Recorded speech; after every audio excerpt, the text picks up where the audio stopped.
10 years ago, and a mutual friend called me up and said that this guy needed a sound man for his senior thesis over at USC. And I just decided, okay, I'm not doing anything today, and it was probably going to be like a 2-week shoot, which turned into like, what, 3 months or something like that? Yeah, run out of money, finishing it, yeah. So, and we were doing this project where the tone was kind of melodramatic, and after a while, dealing with such melodramatic material, it's like we have the same sixth sense of humor, and we just realized maybe this is the wrong project to be working on, but we should be writing together and and collaborate. Faster! Kaylee, I can't believe you came! The Butterfly Effect is a supernatural movie with a twist in that it's really dark, edgy, and gritty. And it's very controversial, and it goes places that no other films go. And when we set about writing anything, the first litmus test we have is, have we ever seen this in a movie before? And if we have, we back off and go in the completely different direction.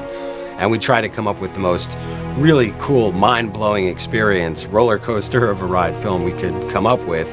And yet at the same time, since it's so grounded in horrible themes of reality on this planet, the things that human beings do to each other, it's interesting because a lot of it has a lot of reality. It's of our lives in there. I mean, because it's a supernatural movie, you'd think that we just created the whole thing, when every little character or nuance somehow comes from our hearts. And, it's why it's our baby more than any other script we've written. There's so much personal stuff that's sort of ingrained in the middle of this supernatural story that seems to have no basis in reality. We looked at the project, it was like there's so much like really sort of taboo subject matter that we knew that in the hands of anybody else, if they weren't personally attached to it, when push came to shove, they'd probably back down on a bunch of things. And we just knew we wanted to keep the integrity of the script that we kept. And everybody hears about, their project that they won't give up, but this was the one. Eric and John came to JC and I. We managed them as writers, and they brought us this screenplay. Actually, I think JC read this first and was blown away by it. He gave it to me. I read it on a plane. I think I was flying to Colorado or something. By the time I got off the plane, I was like completely affected and like shaking, and I called JC and I was like, this script is crazy. These guys are incredible writers, and the way that they put this story together, there's so much to keep track of when you get into something like this, and they really, it makes sense. The original ending that I read intrigued me tremendously, because I really wondered if somebody had the power to put themselves away before they came into this world. And I thought it was a great concept. And it's not the theatrical ending as we all know it, but I don't know, that somehow grabbed me. And then after I met the two directors, we had lunch. I met them once in their office, and then we had lunch together.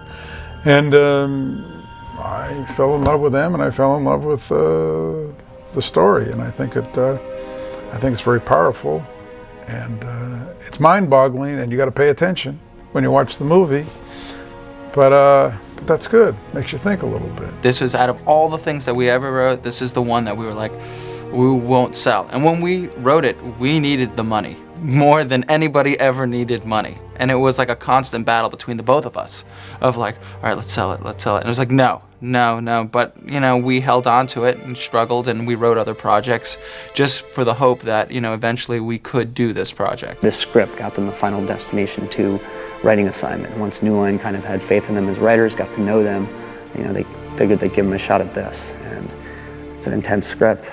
It's been through every possible incantation. I mean, I think the first draft might have been 85 pages, and he was still having blackouts in the present, and it was a completely different thing. By the end of it, it's completely different from where you started, but I mean, I couldn't be happier with the final product in this case.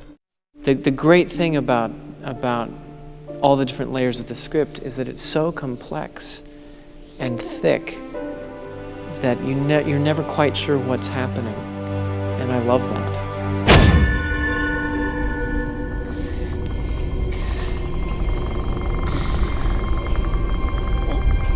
Where am I? Well, where do we all go? Calm down, kid. Stand still. I was just somewhere else. How did I get here? Quit acting like some damn retard, or I'll call your mother and tell her what a naughty little shit you've been. We deal a lot with the subject of incest and child molestation, which we've personally have lots of friends that their lives have been affected by it, and it's something that's a subject that really means a lot to us. And so somehow we were able to go take that idea, marry it with the supernatural element, and somehow hopefully it'll be a viewing experience that people can really take a lot from. It was really important for us that when people watch this film, despite how supernatural it is, they can relate to it on a personal level. And we think there are so many dark, gruesome elements that are covered in this film that are still instantly relatable, and everyone has either been through a horrible experience that will be featured in this film or knows someone very close to them, and it was really important for us. And I gotta say, New Line Cinema was the only studio out there with the guts to actually take this project under their wing. You know, it's not something that's extremely pleasant, but you know what, reality isn't always extremely pleasant.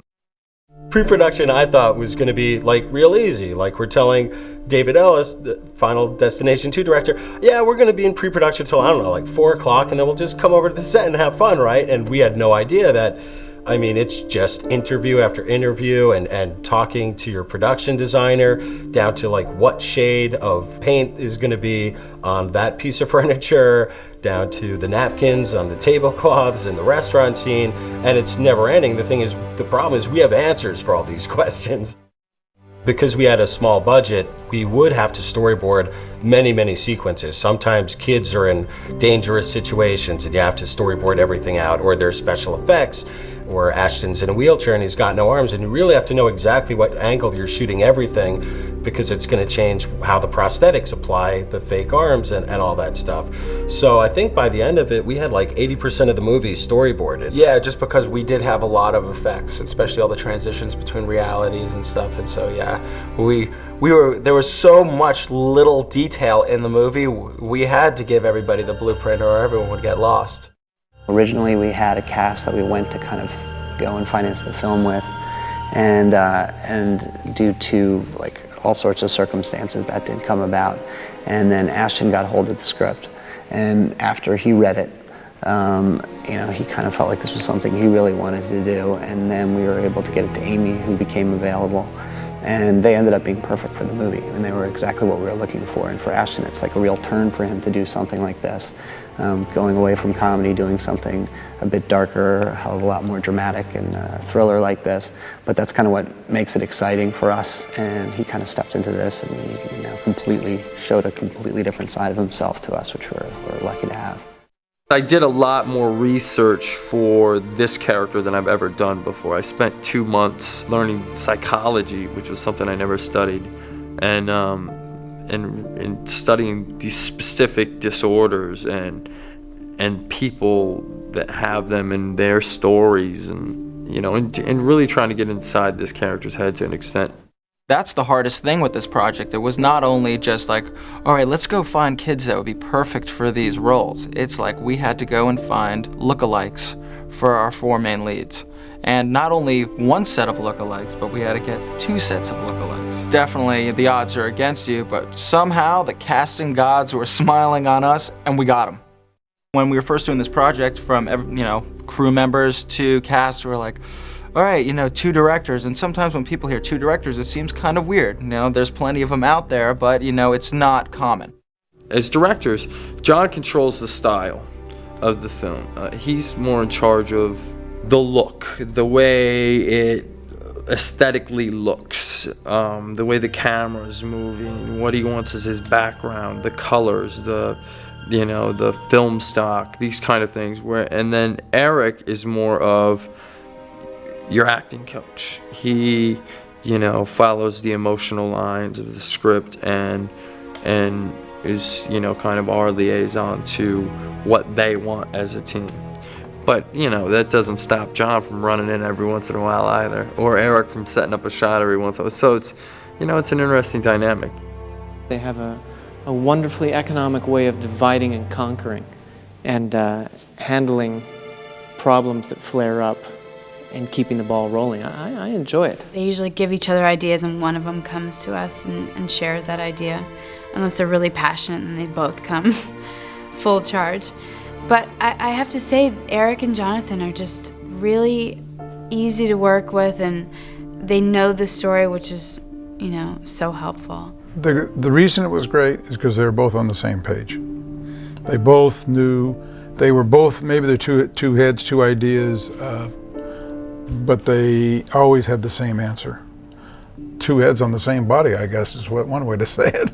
You know, as a producer, it's incredible. You know, you have two guys to handle 400 problems versus one guy. And they really do, in a weird way, share a brain. Well, they're very much in sync with each other. These guys are maniacs. I love being around people who really care. It's refreshing. And the great thing about having them around as directors is they can justify everything because they've thought about it. They've been in this script for 7 years. This has been in their minds for 7 years. So they can justify every line in the script. They can justify every motion, every movement in the script. When we first showed up and when we shot the film in Vancouver, we wanted to shoot inside a prison. Eric and I were fans of the film Slam, and we liked how it was really raw when they shot inside a prison within Washington, D.C. And so we told the producers, well, we want to shoot in a prison. The problem in Canada is all of the big, especially Western Canada, all of the big sort of big house prisons had been knocked down. So we couldn't get that, and so I was trying to convince the production, well, we'll go back over to the border and we'll go into Washington State and we'll shoot it there. No, it's not going to happen. I'm like, seriously, we'll use the real prisoners. And I'm like, you're crazy. It's not going to happen. Cut to, we're in Washington State.